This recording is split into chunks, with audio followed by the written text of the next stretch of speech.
అస్సలాము అలైకుం వరహ్మతుల్లాహి వబరకాతుహు.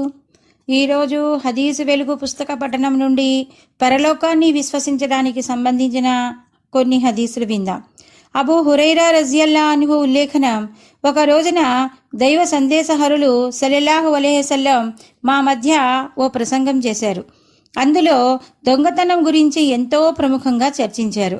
ఆ తరువాత ఇలా సెలవిచ్చారు, ప్రళయ దినాన మీలో ఏ ఒక్కరినైనా కలుసుకున్నప్పుడు అతని మెడపై ఓ ఒంటె ఉండటం, అది గట్టిగా రోదిస్తూ ఉండటం, ఆ వ్యక్తి ఓ దైవ ప్రవక్త, నాకు కాస్త సహాయం చెయ్యండి, ఈ పాపభారం నుంచి రక్షించండి అని వేడుకోవటం. అప్పుడు నేనెలాంటి సహాయాన్ని నీకు చెయ్యలేను, ప్రపంచంలో ఈ విషయాన్ని స్పష్టంగా నీకు తెలియజేశాను కదా అనటం. ఇలాంటి పరిస్థితిలో మీలో ఎవ్వరూ ఉండరాదని నేను కోరుకుంటున్నాను. మీలో ఏ ఒక్కరినైనా ప్రళయ దినాన కలుసుకున్నప్పుడు అతని మెడపై ఓ గుర్రం స్వారీ చేస్తూ సకిలిస్తూ ఉండగా ఆ వ్యక్తి, ఓ దైవ సందేశహరా, నా సహాయానికి రండి అని అర్థించటం. నేను ఏమీ చెయ్యలేను, ప్రపంచంలోనే అంతా స్పష్టపరిచాను అనడం. ఈ పరిస్థితిలో కూడా మీలో ఎవ్వరూ నాకు తటస్థపడరాదని కోరుకుంటున్నాను. నేను ప్రళయ రోజున మీలో ఏ ఒక్కరినైనా కలుసుకున్నప్పుడు వారి మెడపై ఓ మేక తిష్టవేసి ఎలుగెత్తి ఏడవటం. ఆ వ్యక్తి, దైవ ప్రవక్త, నాకు సహాయపడండి అని కోరటం. అప్పుడు ఏ సహాయము నేను నీకు చెయ్యలేను, ప్రపంచంలోనే అన్ని విషయాలు తెలిపాను అని చెప్పటం. ఇలాంటి స్థితిని మీలో ఎవ్వరూ ఎదుర్కోరాదని నేను అభిలషిస్తున్నాను. మీలో ఏ ఒక్కరిని ఇదిగో ఈ స్థితిలో కూడా కలుసుకోవటం నాకు ఇష్టం లేదు. అప్పుడు అతని మెడపై ఓ మనిషి కూర్చొని బిగ్గరగా గోల చెయ్యటం. ఆ వ్యక్తి, ఓ ప్రవక్త, నా సహాయానికి ముందుకు రండి అని వేడుకోవటం. నేను ఎలాంటి సహాయము చెయ్యలేను, ప్రపంచంలోనే అసలు విషయం అందజేశాను అని చెప్పటం జరుగుతుంది.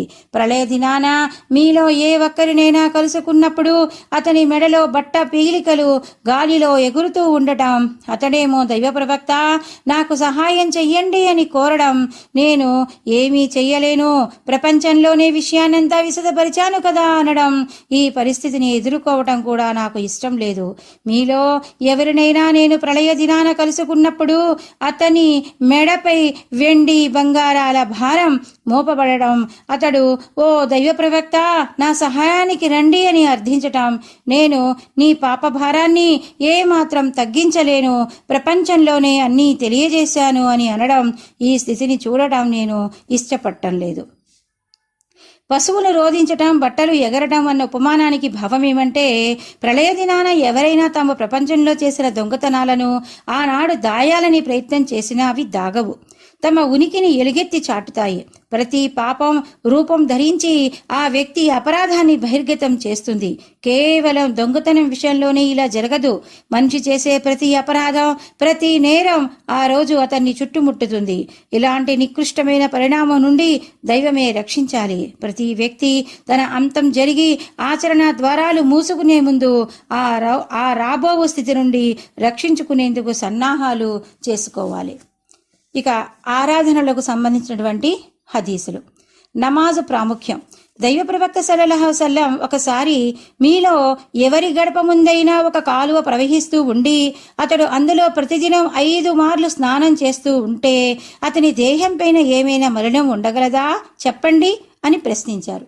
దానికి సహచరులు రజియల్లా అన్హు, వీల్లేదు, మలినం ఉండడానికి ఏమాత్రం వీల్లేదు అని సమాధానం ఇచ్చారు. అప్పుడు ప్రవక్త మహనీయులు ఇలా బోధించారు, 5 వేళల నమాజ్ కూడా ఇంతే.